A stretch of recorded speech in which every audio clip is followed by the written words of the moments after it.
Good morning, ladies and gentlemen. We would like to start our panel discussion on the Gulf-EU relations.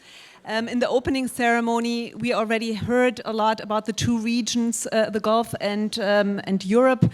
In the opening session, there was a strong focus on the conflicts, on the wars that are happening in the two regions. And I hope that in this panel discussion, we can also talk about the opportunities for closer cooperation between the Gulf region and the European Union. So a warm welcome to all of you. I would like to thank our partners in this cooperation in organizing this panel, the CIPR and its head, Majed Ansari, a close partner of the Konrad-Adenauer Foundation for many, many years.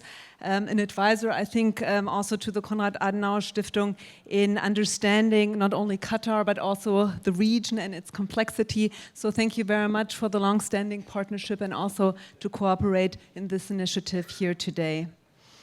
The second partner that I would like to introduce to you is Mr. Dr. Zaga from the Gulf Research Center, also a partner from the Konrad-Adenauer Foundation that we have been working with. And so these are our two representatives from the Gulf region. And then I would like to introduce Mr. Norbert Röttgen. Dr. Röttgen is a member of the German Bundestag, the deputy chairman of the CDU-CSU Parliamentary group focusing on foreign affairs and defense. And Mr. Röttgen, he came overnight flying from Germany to the Doha Forum here. We had some two very important votes also connected to security and defense in Germany, but he wanted to be here today. And so a very warm welcome to you, Dr. Röttgen, and thank you for sharing your thoughts in this discussion. If I may say also, you also have a strong connection to the Konrad-Adenauer-Stiftung, being an alumnus of our scholarship program. And we as Konrad-Adenauer-Stiftung, as you might know, have offices worldwide, over 100, including one strong focus here in the Gulf region. And therefore, we're very happy that we can be part of this Doha Forum and to represent also the European perspective here at the end. So I think we already heard in the opening ceremony the challenges that we're facing. The title of the session is EU-Gulf Relations in the Age of Strategic Isolation. I think we can perhaps discuss that critically if we're in a phase of strategic isolation, and if we are, how we get out of it. But I think we all agree that we're in an era of uncertainty, of fragmentation, of strategic disruption, and of great power competition, and that the international rule-based order is put into question, and that we're moving away from rules, unfortunately, to deals. And if you look at the national security strategy that the United States government presented a couple of hours ago, I think the urgency is clear that we need to discuss how we can strengthen international partnerships and international alliances. So I therefore would like to start with Majed Ansari for his thoughts that he perhaps can share with us. Which opportunities do you see for closer cooperation between the GCC region and the European Union? Thank you, Caroline. And let me first begin by thanking all the partners, starting with, of course, the Konrad-Adenauer-Stiftung, but also the Gulf Research Center and our friends at ISPI. This partnership, this is the third year that we do this panel right now. The partnership between our organizations have been strong, and we've been able to do a lot in GCC-European relations, and this panel is a testimony to that. I think if we look at the world today, just a couple, oh, wonderful. And let me apologize on behalf of the Doha Forum to our friend, Paolo Magri. But we are the victims of our own success with more than 5,000 participants at the Doha Forum this year. So Paolo was one of those who was stuck at the gates trying to come in. Very happy to see you in Doha and on this panel. We have to look at what happened a couple of days ago, or yesterday, when the US launched its national security strategy. And if you read through that document, the focus of that document is not us, in the sense that the focus of the security agencies, the security apparatus in the US, and the political leadership in the US is shifting. And we have seen it shifting from the Middle East. We have seen it shifting from Europe for years now. And we've done a lot, but we have not done enough. The two blocs, Gulf and EU, enjoy a lot of similarities. They have been working a lot on investment, on economy, on energy. As you know, the Gulf is a stable security and energy partner to Europe for sure, and vice versa when it comes to investment and working together on a lot of the issues of the region. The issues of our region end up being the issues of Europe, whether it be through migration patterns, whether it be conflict,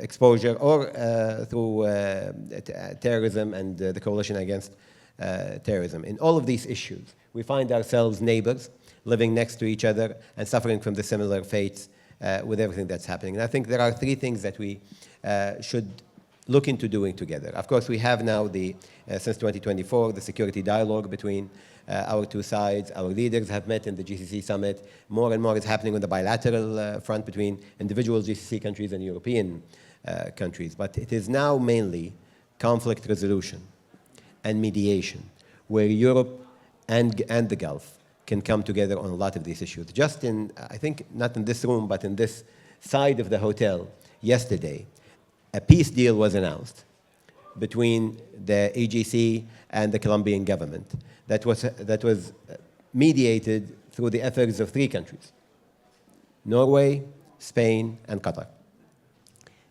These consortiums for peace that we need developed for all of these conflicts around the world can only be formed around not only like-minded countries, but those countries that have the capacity, the experience, the financial stability, and the political stability to act as mediators and to act in conflict resolutions. We in Qatar right now are mediating in 10 different conflicts. In Europe, I'm sure a lot of conflicts are being mediated in different capacities. And we have the depth of experience when it comes to mediation in the EU, and the depth of, or the political decision and political will in the Gulf to go on with these mediations. It's very important to start working on these issues. The second issue I think we need to work on together has to do with the way we handle energy security around the world today.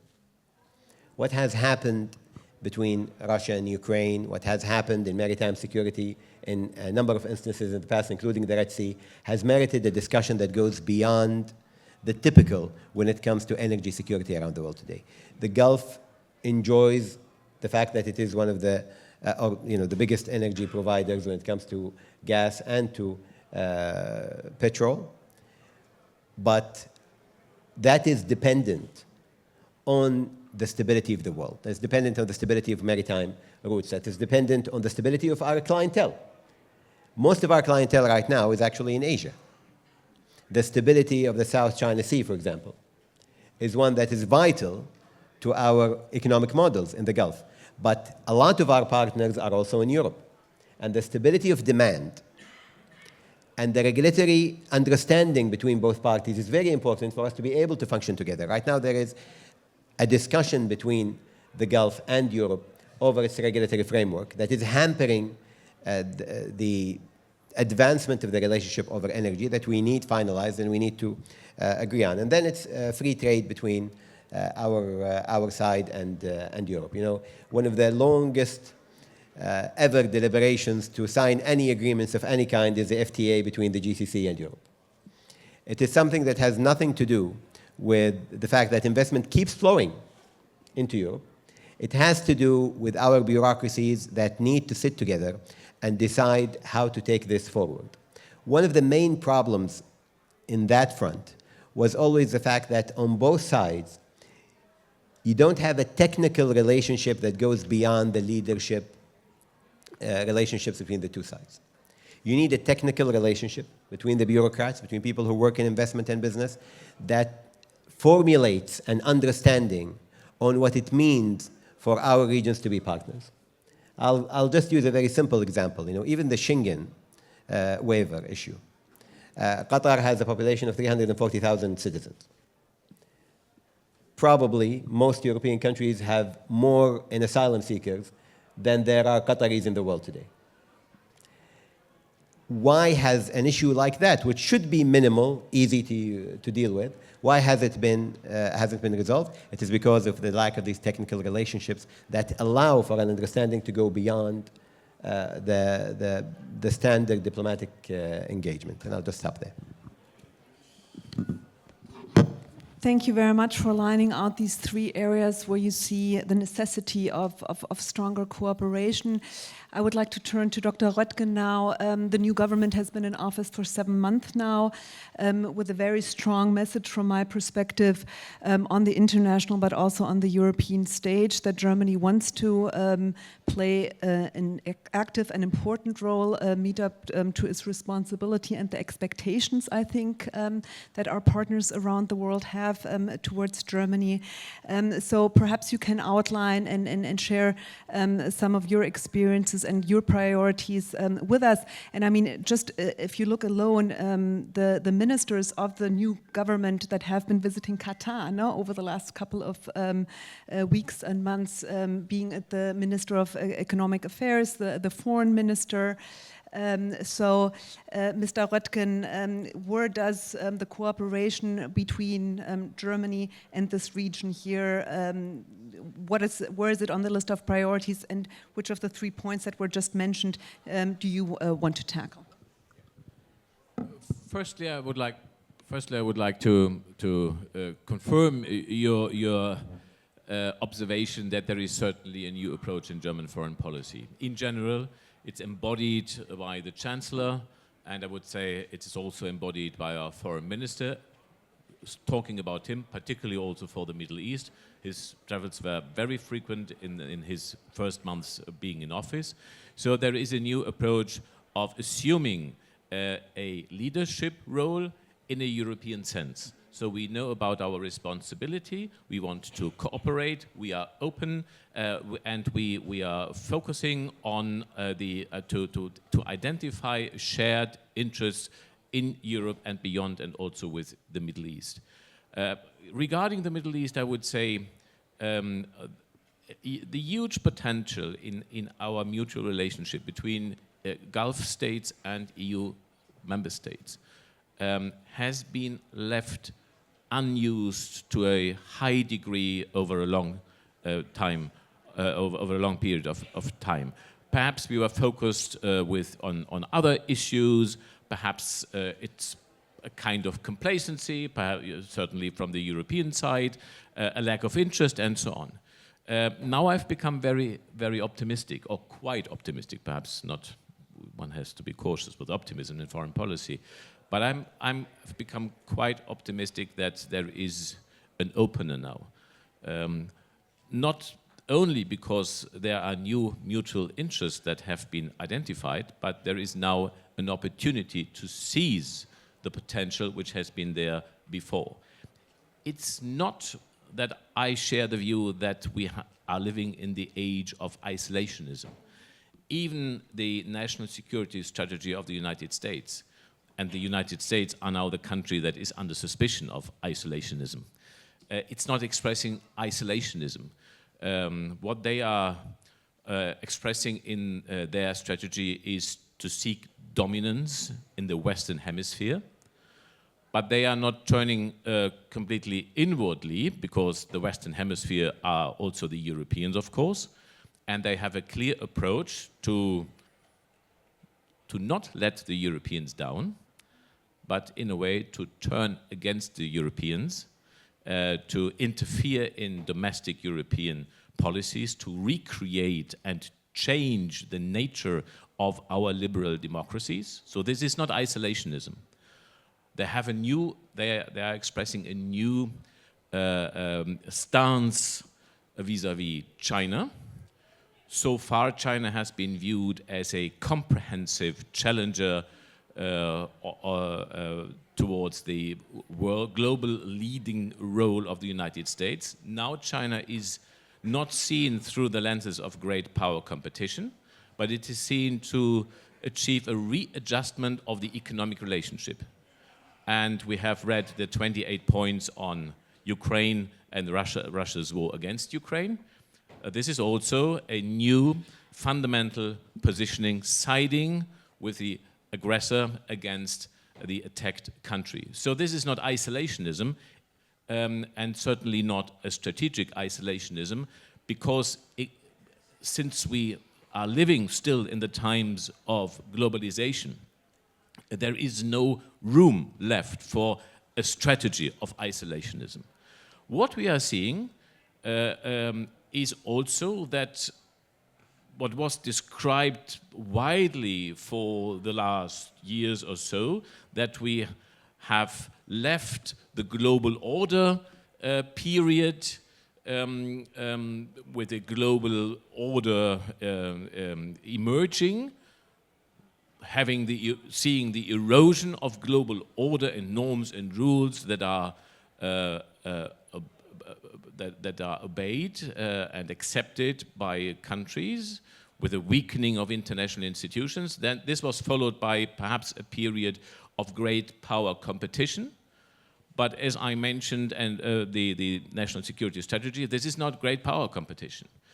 What we now have is, in my view, the time of the bullies, where great powers are seeking at least regional dominance. The United States explicitly in the Western Hemisphere. China certainly, and at least in the Indo-Pacific. And Russia, by waging war, returning land war, the land war of former and past centuries, into the Europe of the 21st century, and trying by war to seek dominance, to re-establish the old empire, and seeking at least to dominate the neighborhood or the entire continent. And these bullies, they might find agreements and seek agreements how to divide the world into areas of influence for them, and they identify everybody else as the rest of the world. The national security strategy is proud in saying that now the US, the time is over, thankfully over, that the US is focusing on the Middle East. So we are happy to say goodbye to that. We are happy to say goodbye to the traditional relationship with the Europeans. And this new global and geopolitical environment brings us closer together. This change of environment enables us not only to analyze our interests, but in a way it forces us, it incentivizes us to see the similarities we have as powers that are not big powers and do not want to be bullies, but we are medium-sized powers in very different ways. We are a club of states, and this enables us to come to the conclusion to act on our mutual interests. I fully agree with Mr. Ansari's identification of the areas where interests converge and where the two of us have interest. It's maritime security. Perhaps I would add to your three areas cooperation on technology, environmental technology, economic relationships. So once we start to be brought together perhaps from the outside, we will even find more potential in our relationship, and certainly conflict resolution coming from regions where war is taking place, is a reality, and a kind of latent war still in this area. There is a lot that brings us together, and also our differences that are there certainly from a cultural background, historic background, can enrich our cooperation in order to bring resolutions to issues that are pressing even beyond our two regions. Thank you very much, Dr. Röttgen. So we find ourselves in an era of bullies. I think that's one of the important takeaways. And I think you also clearly underlined that we cannot separate the different conflicts and theaters from each other, but that we, at the end of the day, need to connect the dots, no? In our cooperation with other middle powers or medium-sized powers and so on. So I think widening the view is a necessity as well. We cannot afford just to look in our own neighborhood, but we need to look beyond. Perhaps digging a little bit deeper into one aspect that was now mentioned several times, and that is the area of security.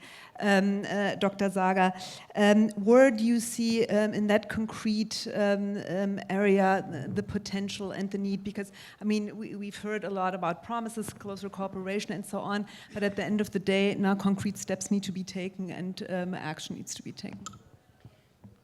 Thank you so much, and delighted to be in Doha. Thank you for the two partnerships that we have with you and also with Qatar. Let me say, at the Gulf Research Center, we started a GCC EU program almost 23 years ago.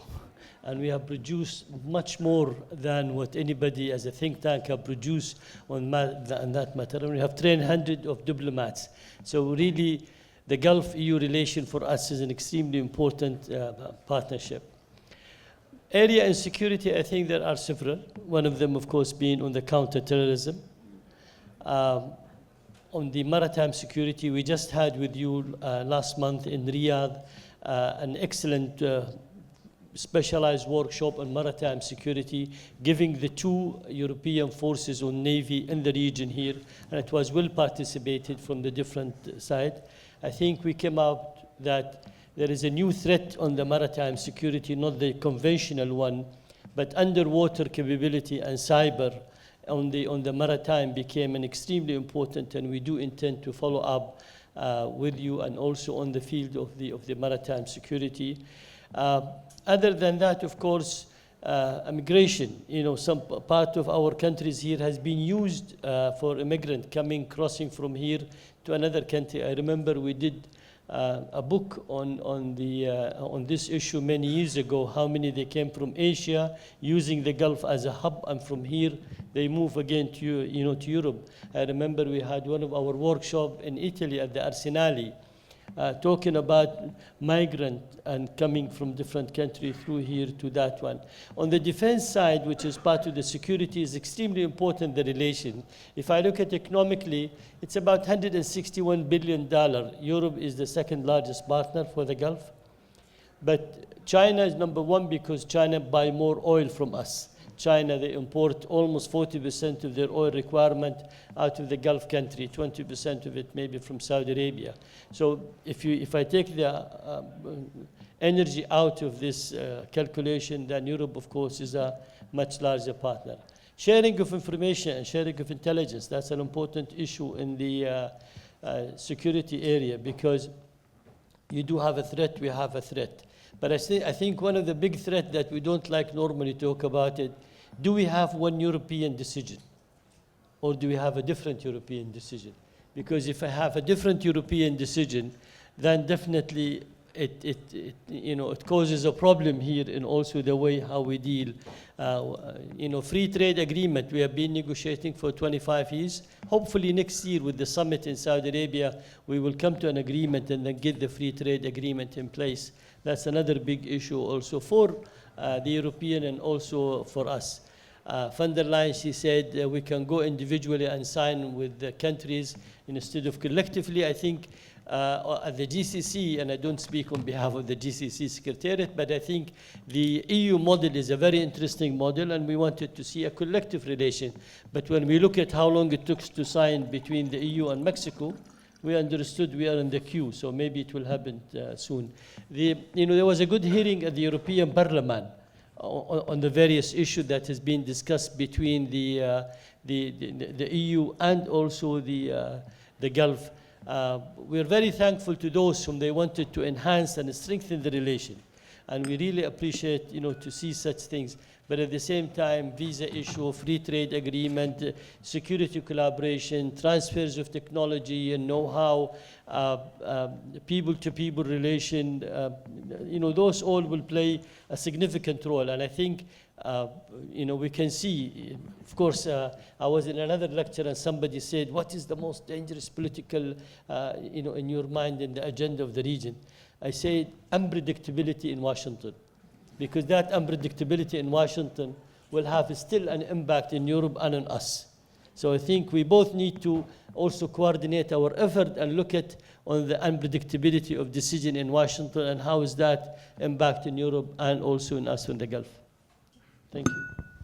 Thank you very much, Dr. Zaga, and I think you've touched on a crucial point, and that is also part of reality, and that is, we're talking about two regions, the Gulf region and the European Union, as actors, but we also have challenges within these regions. And I mean, if we look at the European Union, I think we also have to be honest and say that the challenges within the EU are also increasing. So I think we need to watch out that we're not too preoccupied within our regions. I mean, there are different interests and sometimes also conflicts, but at the end of the day, I think for the Gulf, but also for the European Union, it's important to be strong and united than on a global level. So welcome to Paolo Magri. We're very happy to have you, and thank you for the cooperation of ISPI in this context, but also beyond. Mr. Ansari was saying that it is in our joint interest to have stability in this region here. And that brings me to Syria, no? Where we've seen a positive development recently, and the Gulf countries playing obviously an important role and having a strong interest in stabilizing the situation there, and that it's moving in a positive direction. But that's obviously also a topic for us in Europe. So what's your take on that? Do you see in that area where Europe and the Gulf countries should work closer together? Thank you. Majed mentioned already that in conflict resolution and post-conflict reconstruction, there is a very important area of cooperation between Europe and the Gulf, and the reconstruction of Syria, and not only Syria, could be a very important area in which we work together. But let me move back to an issue that was raised in previous intervention. As said, and I'm sorry again, I spent 45 minutes on the bus to get here because the road was closed for the opening ceremony. And I used my time on the bus to read the entire document, the National Security Strategy you mentioned. So it's 33 pages, so I had time to go through the entire document. And it's crystal clear to me why we Europeans feel isolated. Crystal clear. And I think it's also crystal clear here in the region after what has happened in Gaza, what has happened here, why this region may feel more isolated in the past. And since we both feel more isolated, so it's not the US, as you correctly say, that is isolated himself. We are isolated, more isolated, being isolated. Why we feel that strongly, we move to have a stronger dialogue among each other. More has happened in the last 3 years than in the last 30 years. So this is the good news. But let's ask ourselves, is this desire to move out of isolation enough to build a solid, long-lasting relationship between us? My answer is yes and no. Because it sounds too opportunistic. It sounds like having a wedding and your wedding doesn't go very well. And so since your wedding doesn't go very well, you look for a bit on the side, for another affairs, maybe a temporary affairs. And I don't think this is the way we should work on our relationship. And to avoid this risk, I'm not saying this is our goal, to avoid this risk, I think we have to be at the same time humble and ambitious. Let me start with the ambitious. Ambitious meaning that we have to work strongly and fast on people-to-people relationship. I know after Majed said they are 350,000 and we have 500 million, it sounds a little bit scaring, that people-to-people may look overwhelming.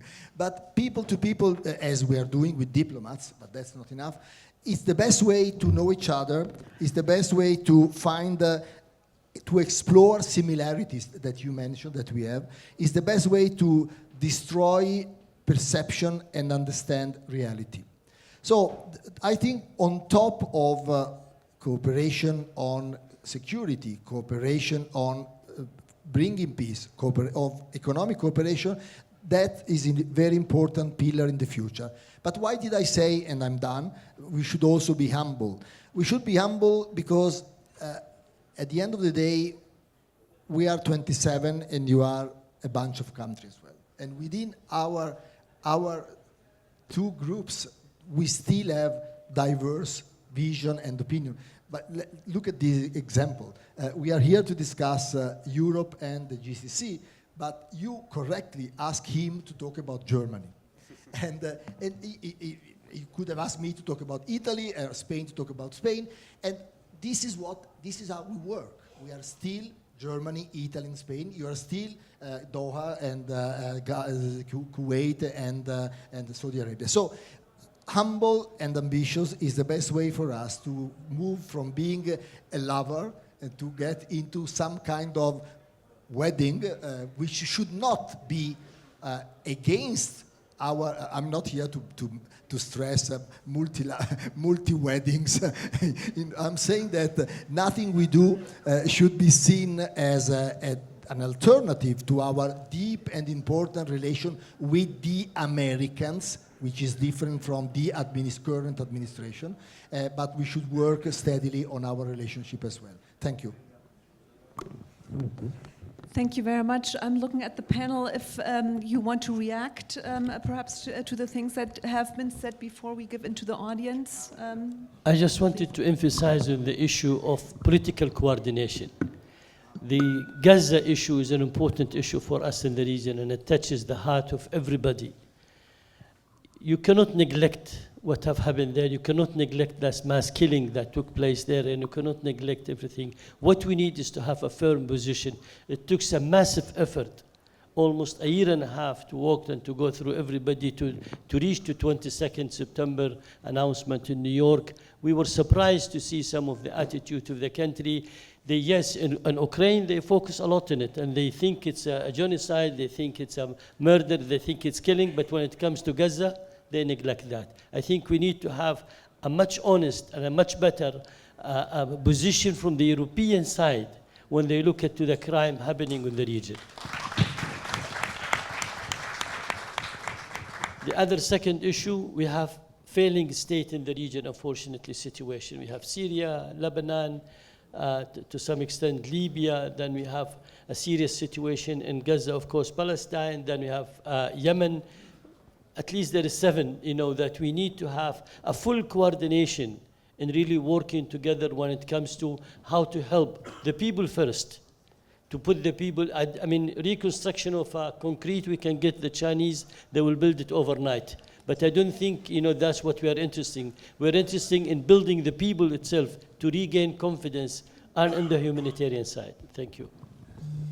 I will just pass on to the Europeans to answer on the Yes, Gaza I part. would perhaps like to underline that there is also an opportunity now that we can seize, because in Europe at least, the public awareness of the interconnectedness of our interests has extremely risen.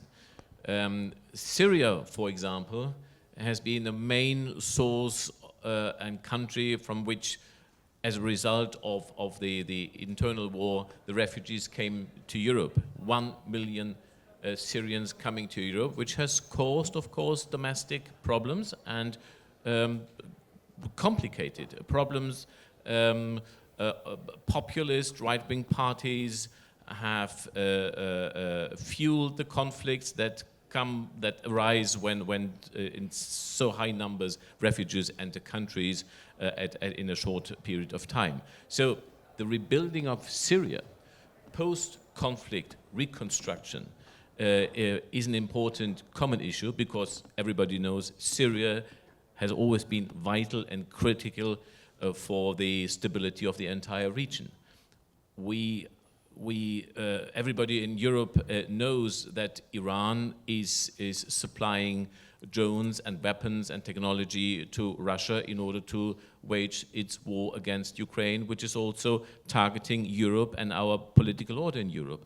So the connections between us have really entered the European public awareness, which makes it also, from a public opinion point of view, urgent to come into a closer relationship in order to get something done, in order to serve our interests, which are seen as mutual interests. And this is really a good opportunity to seize.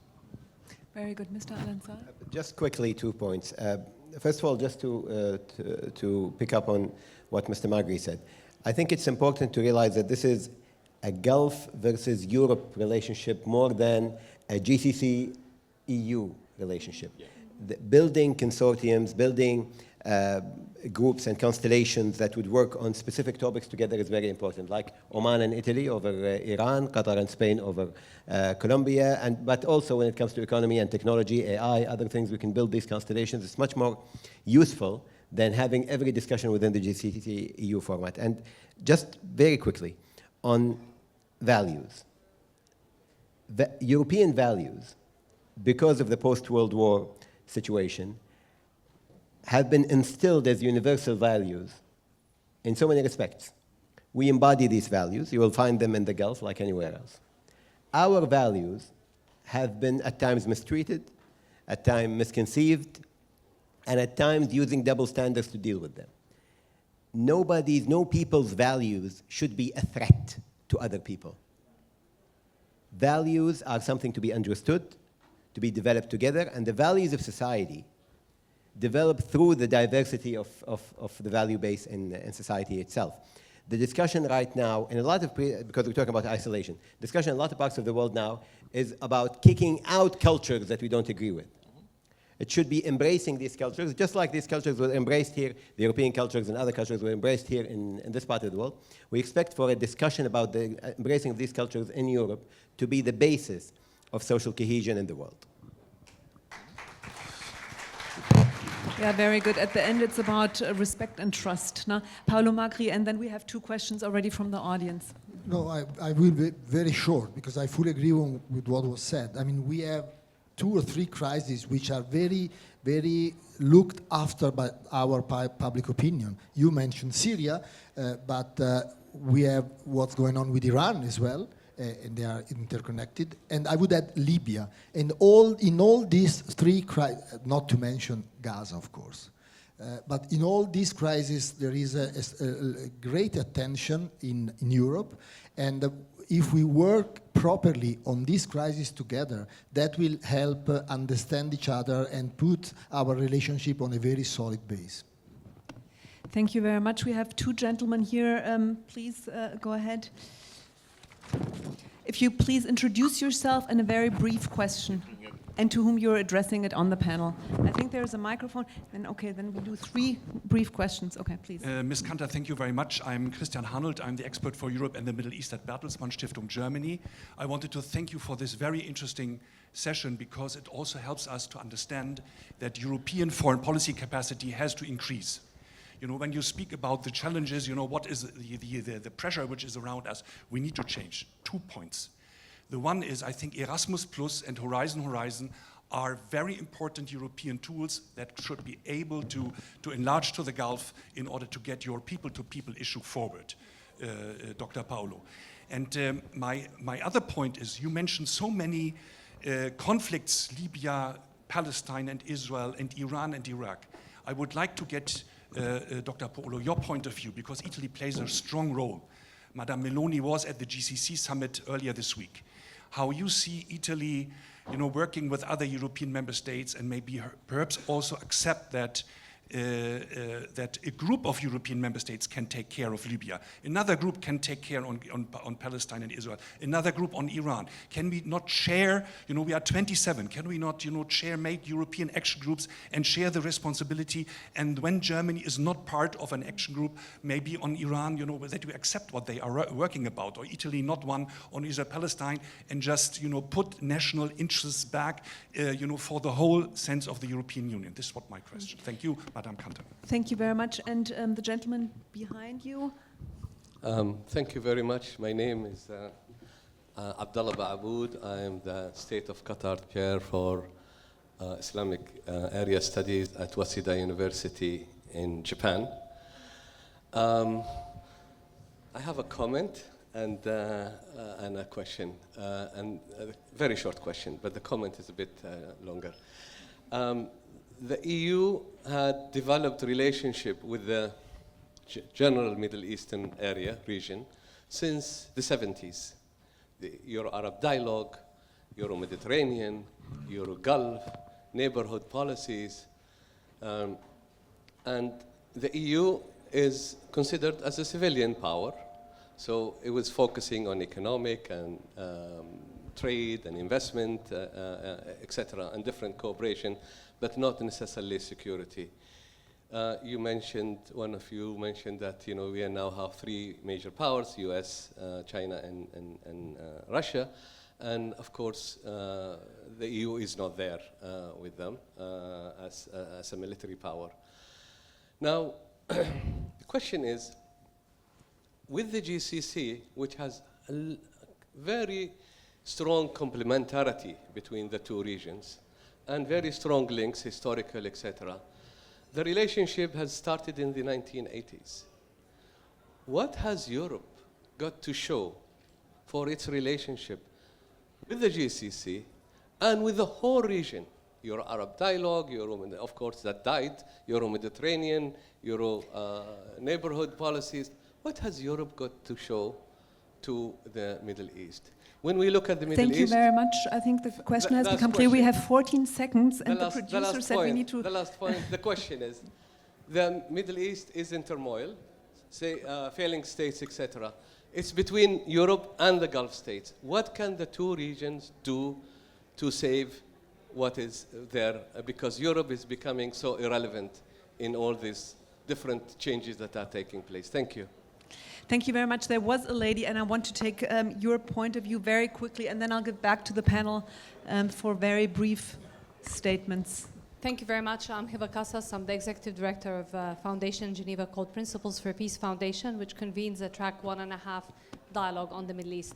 My question is this, and it really focuses on the day after for Gaza and for the Palestinian question, Palestinian statehood. We have a situation where we have two active processes. One which is more dominant with President Trump plan, and Qatar played a very commendable role in achieving the ceasefire, but we know that it ends with the recognition that there needs to be a political horizon. But then we have another process where the Europeans played a very important role with the Gulf and Saudi Arabia around the New York Declaration and the Global Alliance. So there is an alignment between the Gulf and the EU around the need to protect and advance Palestinian statehood, which is a bit of a less of a recognition within President Trump plan. So my question is this: how can we leverage this alignment and the new strategic alliance that countries like Qatar has with the United States and Saudi Arabia has with the United States, where we can advance meaningful pathway to Palestinian statehood? And how can Europe today work very strategically with the Gulf partners around not only protecting but concretely ensuring that what's happening in Gaza today does not undermine the future prospects of a Palestinian statehood? Thank you. Thank you very much. Paolo, do you want to start? Yes, very briefly on the first point. Yes, Erasmus Plus and Horizon are exactly the example I mentioned within the people-to-people. Then you asked me about the role of Italy. Since the Ukraine war, I decided that I will not answer about anywhere about Italy when abroad. Unless you ask me about soccer or tennis, I will answer as Europe. And as Europe, I will answer to your question on what can we do on Libya in small groups of countries. I'm answering that we have been talking a lot about coalition of the willings, which are on the table. The point now is stop with declaration and act. And that's my wish for the future. Mr. Röttgen? You were asking what can Europe bring to the table in order to enhance the mutual EU-Gulf relationship, and I would say there is a lot, has been a lot in the past, and is a lot. You rightly described Europe as a civilian power. Yes, and we are a civilian power. Besides, we are a trade power. Because on trade, there is one European single competence, so we are speaking and acting with one voice.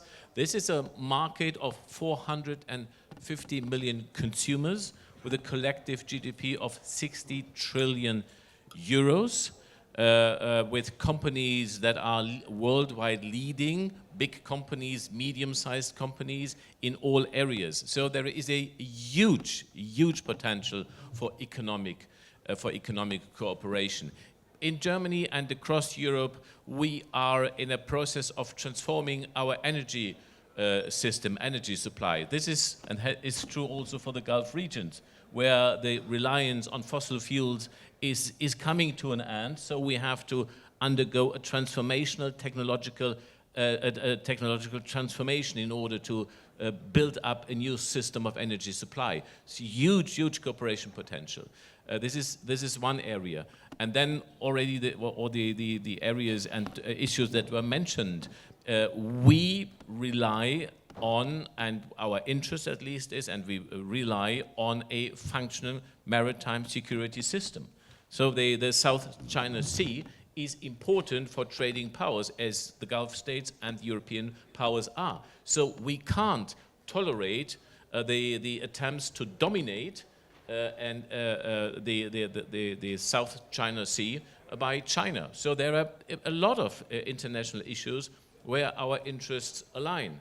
And we mentioned others where this is the case. So I think there is really potential where the two of us bring a lot to the table in a complementary way, which makes us stronger each other. And regarding the Palestinian and the question of the Palestinians and the Palestinian state perspective, I think there is a potential. Everybody knows how complicated and multifaceted this question is, but also there are complementary possibilities, I would say, opportunities in order to have some leverage on progress on the region. At the moment, I would say there is not much progress achieved since the truce was achieved, which of course was a great, great humanitarian and political achievement and success. But now the process has to be enhanced. And I would say it requires, for example, Israel to change course in the West Bank. And on this, Germany at least, and the Chancellor is arriving in Israel on Monday or so. So in a few days' time, there is at least, this is at least an issue between the German and Israeli government. I would not make public statements how influential we can be.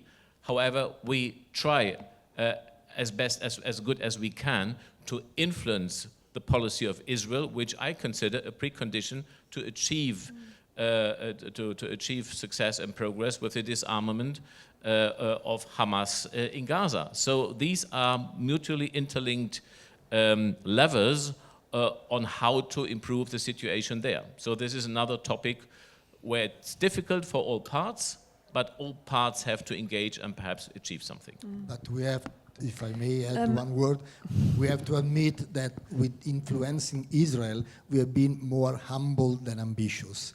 That's the reality, I'm afraid. Dr. Sager, do you want to have a final word? Yeah, okay. Then Dr. Ansari.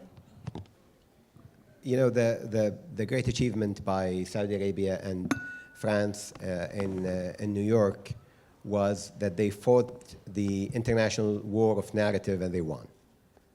A document that came out of that meeting in New York was the first ever document that developed a narrative for 57 countries, including European, Gulf, Arab, and Muslim countries, that they would agree on issues that we have never been able to issue a joint statement on, let alone agree on. What we can do more right now is to fight that world war of narrative, to succeed in developing a narrative for peace that comes out of a joint will to see a positive result. Thank you very much. I would like to thank all the panelists for the discussion, and I think we also underlined that it's not only the conflicts that we need to focus on. We didn't touch on the topic of artificial intelligence, for example, but I think this is also an area where both regions should cooperate stronger. It's in our joint interest, and so we have our work cut out for us. Thank you very much, and enjoy the rest of the Doha Forum. Thank you.